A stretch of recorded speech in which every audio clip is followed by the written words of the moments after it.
Bharat Odia news channel को आपण मानकु स्वागत करूछि मो रामदास।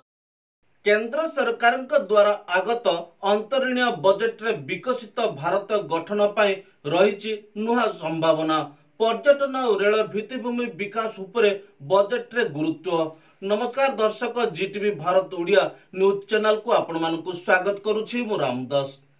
विकसित भारत बजेट रु ओडिशा को सिंहभाग मिलिबो बोली कहिले धर्मेंद्र। लोकाभिमुखी बजेट पाई प्रधानमंत्री को धन्यवाद देला राज्य बीजेपी।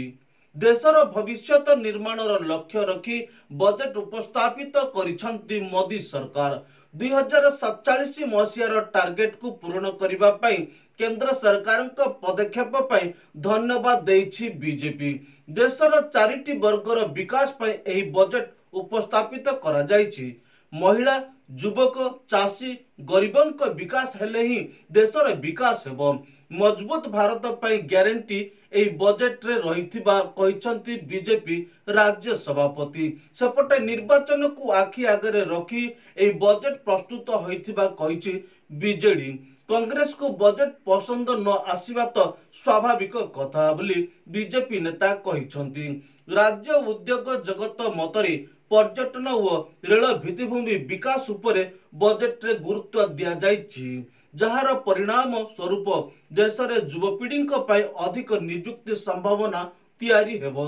एसएचजी महिला मानकु आर्थिक सहायता मिलिले सेमानक आर्थिक विकास हेबा सह महिला सशक्तिकरण द्विगुणित हेबो बोली कहिसंती उत्कल चैम्बर्स ऑफ कॉमर्स रो वरिष्ठ पदाधिकारी। देशवासी को नुआ स्वप्न देखिबार सुजोग देइछि मोदी सरकार 2024-25 अंतरीण बजेट। भित्तिभूमि विकास ठारू आरंभ करी नियुक्ति, महिला स्वावलंबन, सामरिक शक्ति वृद्धि भली अनेक गुरुत्वपूर्ण दिग उपरे ध्यान देइछंती केंद्र अर्थ मंत्री निर्मला सीतारमण। अर्थात राजनैतिक स्वार्थठू उपरकू उठी स्टेटमेंट रो परिचय देइछंती प्रधानमंत्री मोदी। निर्वाचन पूर्वर विजनारी बजेट रे प्रतिफलित होइछि विकसित भारतर चित्र। एही मध्यवर्ती कालीन बजेट रे केउ क्षेत्र को अधिक फोकस करा जाइछि आसंतु नजर पकेवा। बजेट रे महिला विकास को गुरुत्व देइछंती केंद्र अर्थ मंत्री निर्मला सीतारमण। लक्षपति दीदी योजना रे एसएचजी ग्रुप रो महिला रोजगार वृद्धि नहीं सेमानकु तालीम देवार कार्यक्रम हाथ को नेइछंती केंद्र सरकार।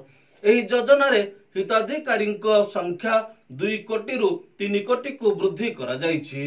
या छड़ा आयुष्मान भारत योजनार परिधि वृद्धि करी एथिरे आशा व अंगनवाड़ी कर्मी को शामिल करा जाइछि। सक्षम अंगनवाड़ी व पोषण 2.0 कार्यक्रम माध्यम रे माँ व नवजात शिशुर सुस्वास्थ्य उपरे दिया जाइछि फोकस। स्लोगान रे सीमित नहीं, यह को काम रे करी देखाइछंती मोदी सरकार। अनुसंधान बा रिसर्च पाई बजेट रे 1 लाख कोटी रे एक कॉर्पस फंड रो घोषणा करिछंती अर्थ मंत्री, जेउथिरे गवेषकों को 50 वर्ष जाए बिना सुधरे ऋण दिया जिबार व्यवस्था करा जाइछि। घरे शिक्षानुष्ठान रो गवेषक मध्य यार फायदा नहीं पारिबे।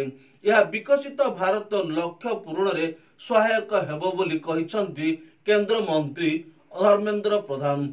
मालदीप बनाम लाक्षाद्वीप को नहीं युवपीढ़ी भितर तर्क थमुनथिबा बेले आंचलिक पर्यटन को फोकस देइछंती केंद्र सरकार। पीएम मोदी गस्त उपरे लाक्षाद्वीप प्रति पर्यटकों को आग्रह वृद्धि पाइछि, जहा को नजर रे रखी आंचलिक पर्यटन रो विकास, बंदर जोगाजोग एवं टूरिज्म इंफ्रास्ट्रक्चर विकास क्षेत्र में विभिन्न प्रकल्प घोषणा नहीं योजना करुछंती केंद्र सरकार। देश को विदेशी पुंजी निवेश वृद्धि दिगरे मध्य प्रयास जारी रहिछि। फास्ट डेवलपमेंट इंडिया अधीन रे सहयोगी को सह विदेशी पुंजी निवेश नहीं आलोचना चलीथिबा सूचना देइछंती अर्थ मंत्री।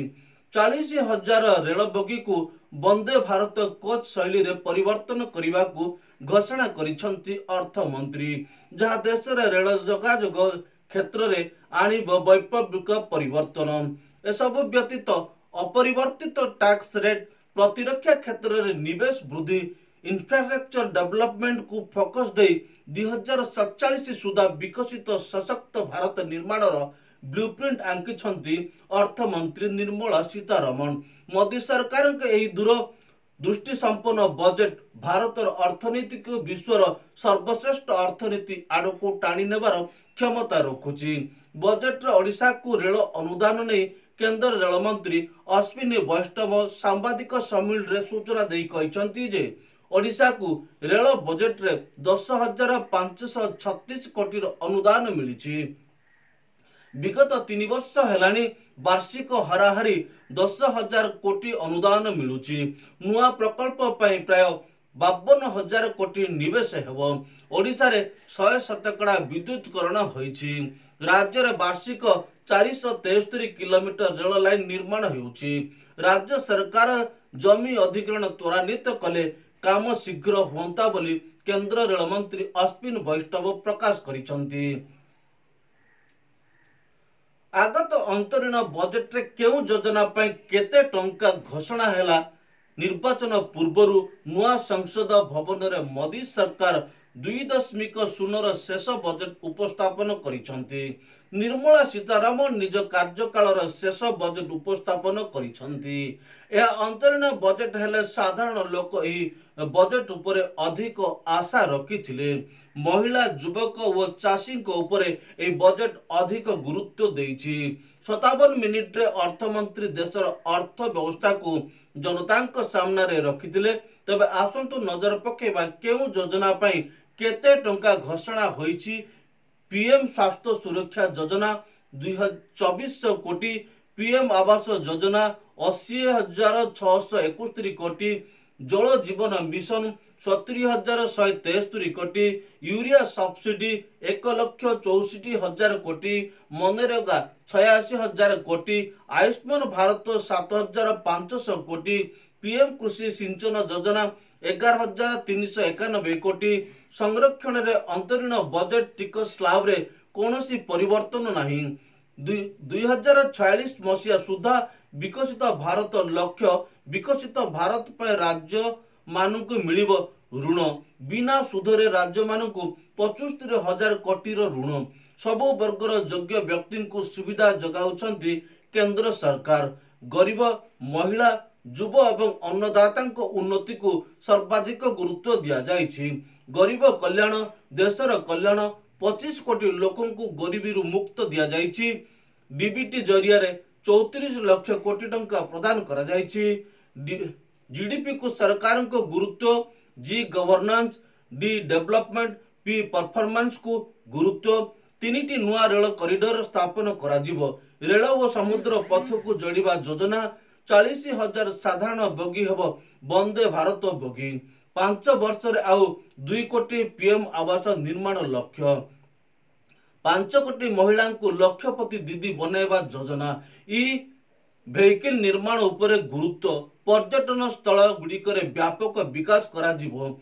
नानो यूरिया परे नानो डीएपी उपरे फोकस। 2025 रे वित्तीय नियंट 5.1% रखिबा लक्ष्य।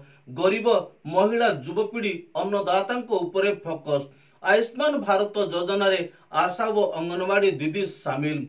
जुलाई बजेट रे विकसित Bharat roadmap skill India mission रे 1.40 कोटी को तालीम दिया जाइछि। 10 वर्ष रे महिला सशक्तिकरण उपरे गुरुत्व दिया जाइछि। सरकार का लक्ष्य जय जवान जय किसान जय विज्ञान जय अनुसंधान।